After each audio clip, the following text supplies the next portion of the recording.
Fibroid and infertility. मेरे uterus में रसौली हैं, क्या मेरे बच्चा हो सकता है? मुझे फाइब्रॉयड हैं, बहुत समय से छुपा के रखा है, अब ये बहुत बड़े हो गए हैं, क्या बच्चेदानी निकलवानी पड़ेगी? मेरे तो बच्चे नहीं है, बच्चेदानी निकल गई तो क्या होगा? क्या मेरे फाइब्रॉयड निकलने के बाद में फौरन मेरे बच्चे हो जाएंगे? क्या फाइब्रॉयड के कारण मेरी बच्चेदानी इस लायक बची है कि बच्चे हो सकते हैं? ऑपरेशन कराना ज़रूरी है क्या? क्या दवा से ठीक हो जाएंगे? ये सब सवालों के आपको जवाब दूंगा इस वीडियो में, क्योंकि ये वीडियो मैंने बनाई है आपके लिए, इसलिए कि आपको ये समझ में आ जाए कि फाइब्रॉयड्स होते क्या हैं, ये कहाँ कहाँ हो सकते हैं, ये बच्चा होने में रोकते कैसे हैं, किन फाइब्रॉयड्स को निकालना ज़रूरी है, उनको निकालने के तरीके क्या क्या हैं, फाइब्रॉयड निकालने के बाद में बेबी कैसे पैदा हो सकता है, और अगर फाइब्रॉयड है और आप प्रेग्नेंट हो गए हैं तो क्या क्या दिक्कत हो सकती है और उनसे बचा कैसा जाए। तो थोड़ी सी वीडियो लंबी होगी, लेकिन फाइब्रॉयड के बारे में सब कुछ बताने की कोशिश करूँगा, तो इसे एंड तक देखते रहिए, क्योंकि आपके लिए दूंगा एंड में एक बोनस टिप। मैं doctor Sunil Jindal, reproductive medicine specialist. सबसे ज़्यादा आनंद प्राप्त होता है आपको बेबी देने में। फाइब्रॉयड एक बहुत बड़ा कारण है बेबी ना होने का। ये वीडियो बहुत इंपॉर्टेंट है, एंड तक देखिए, लाइक शेयर सब्सक्राइब कर दीजिए। तो सबसे पहले तो समझिए फाइब्रॉयड होता क्या है। इसे लियोमायोमा कहते हैं। ये एक ट्यूमर बनता है बच्चेदानी के अंदर, कैंसर नहीं होता।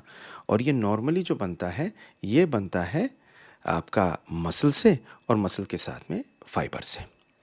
ये करीब करीब 80% औरतों में ना कभी अपनी ज़िंदगी में रहा होगा। और अब सबसे पहले हम समझ लें कि फाइब्रॉयड 3 तरह के होते हैं। एक होते हैं जो बच्चेदानी के बाहर की तरफ होते हैं, इसको बोलते हैं सब सिरोजल फाइब्रॉयड।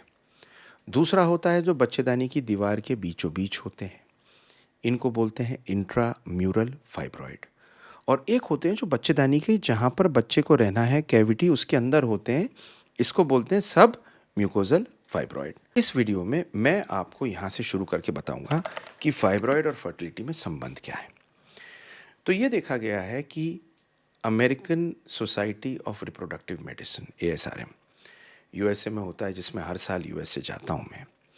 उसमें देखा गया कि 5 से 10% औरतें जो इनफर्टाइल होती हैं उनमें फाइब्रॉयड होता है, और इनफर्टिलिटी का कारण 1% से 3% इनमें होता है।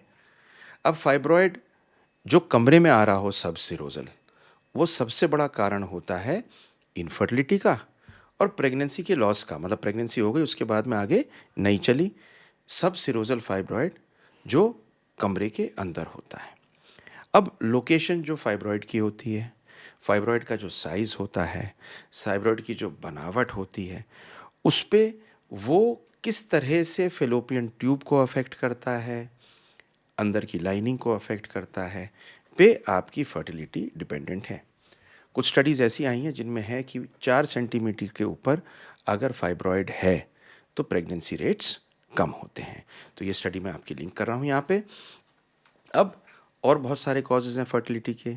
एंडोमेट्रियोसिस है, पॉलीसिस्टिक ओवेरियन डिजीज़ है हमारे देश में, टीबी है, अंडे कम बनना है, सेक्सुअली ट्रांसमिटेड डिजीज़ है, और स्ट्रक्चर में प्रॉब्लम है। लेकिन फाइब्रॉयड कैसे पैदा करता है, how does fibroid cause infertility, ये बताता हूँ।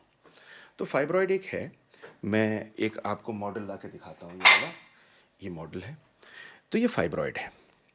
तो इसके अंदर अगर ये कमरे के आप देखिए अंदर की जगह, सपोजिंग ये यहाँ होता है और ये फेलोपियन ट्यूब को ब्लॉक कर देता है, तो बच्चा नहीं होगा। अगर ये कमरे के अंदर होता है और कमरे के अंदर की दीवार में यहाँ पे इम्प्लांटेशन नहीं होने देगा, बच्चे को चिपकने नहीं देगा, या चिपकेगा तो अबॉर्शन कर देगा। अगर ये पूरे में फैला हुआ है और बच्चेदानी की अंदर की लाइनिंग को खराब कर रहा है, तो बेबी नहीं होगा। एंड मोस्ट इम्पॉर्टेंटली, अगर बहुत बड़ा फाइब्रॉयड है और बच्चेदानी के अंदर की ब्लड की सप्लाई को खराब कर रहा है, तो बेबी होने से रोकेगा।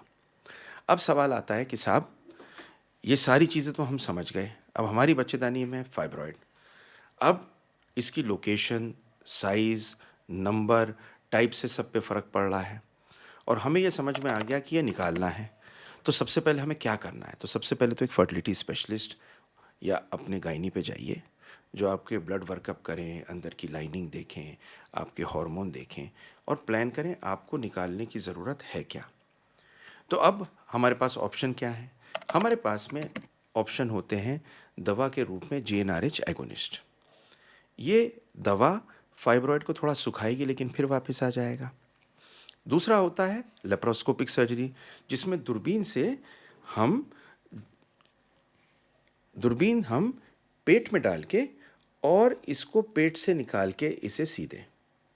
और दूसरा होता है हिस्ट्रोस्कोपिक, जिसमें हम दूरबीन बच्चेदानी के अंदर डाल के और अंदर से इस फाइब्रॉयड को काट के और हम निकाल दें, हिस्ट्रोस्कोपिक।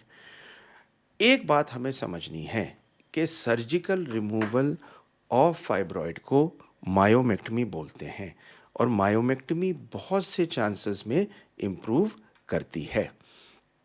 कुछ दवाइयाँ होती हैं जो श्रिंक कर सकती हैं, वो टेम्परेरीली अफेक्ट देती हैं और कुछ पेशेंट्स में फ़ायदा भी होता है जो आपके डॉक्टर आपको बताएंगे।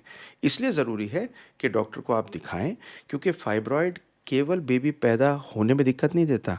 अगर आप फाइब्रॉयड के साथ में बेबी पैदा कर दिया तो अबॉर्शन के चांसेस भी हाई हो जाते हैं। अब दूसरी चीज़ आ गई कि बहुत सी औरतें प्रेग्नेंट हो जाती हैं फाइब्रॉयड के साथ। इनफैक्ट 10 से 30% औरतें अगर प्रेग्नेंट हो जाती हैं फाइब्रॉयड के साथ में तो दिक्कत क्या होती है?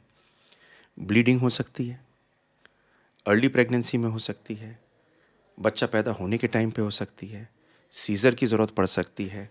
अगर फाइब्रॉयड उस एरिया में हो जहाँ से बेबी को निकालना है तो बड़ी भारी प्रॉब्लम हो सकती है।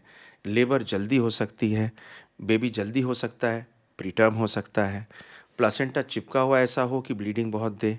और सबसे बड़ी चीज़, नॉर्मल डिलीवरी में कई बार अगर फाइब्रॉयड सर्विक्स के आसपास होता है तो डायलिटेशन सर्विक्स की मुश्किल होती है। इसलिए ये बड़ा ज़रूरी है कि आप डॉक्टर को दिखाएं। तो मैं अब आपको देता हूँ एक बोनस टिप। आप जैसे जैसे बड़े होते हैं, आप शादी के पास जाते हैं, आपके पहली बार मेंसेस होते हैं, आपकी शादी होने वाली होती है, तो अगर आपके पेट का किसी कारण से अल्ट्रासाउंड होना है तो आप एक बार अपने यूट्रस को अल्ट्रासाउंड करा लें। जब आप थोड़े बड़े होते हैं और आप किसी भी चीज़ के लिए अल्ट्रासाउंड करा रहे हैं तो अल्ट्रासाउंड से पिकअप करा लें फाइब्रॉयड है क्या, क्योंकि अगर फाइब्रॉयड छोटा होता है तो इसको मैनेज बड़े आराम से किया जा सकता है, सर्जरी से नहीं, कई बार दवाइयों से भी।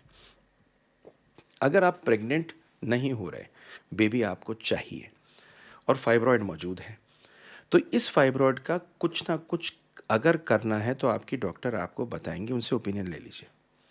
क्योंकि अगर आप इसे रखेंगे तो ये और बड़ा होगा और यूट्रस की साइज़ वॉल को और ख़राब करेगा और निकलने के बाद में स्कारिंग ज़्यादा होगी, इस वजह से बेबी बाद में पैदा करने में दिक्कत होगा। लेकिन सपोजिंग आप प्रेग्नेंट हो जाते हैं और फाइब्रॉयड मौजूद है तो आप हाई रिस्क प्रेगनेंसी है, आपकी गायनेकोलॉजिस्ट को बड़े गौर से फरमाना पड़ेगा और आप ऐसे डॉक्टर पे जाएं जो इनको मैनेज कर सके अगर ब्लीडिंग डिलीवरी या सीज़र के टाइम पे ज़्यादा हो। तो बोनस टिप ये है, फाइब्रॉयड को इग्नोर ना करें। बहुतों को होता है तो इसे ट्रीट करें। इस तरह की वीडियो बनाने में मुझे बड़ा अच्छा लगता है, क्योंकि इससे अगर आपको फ़ायदा होता है तो अपने को अच्छा लगता है। Thank you very much. देखते रहिए, लाइक शेयर सब्सक्राइब करिए और देखिए मेरी अगली वीडियो।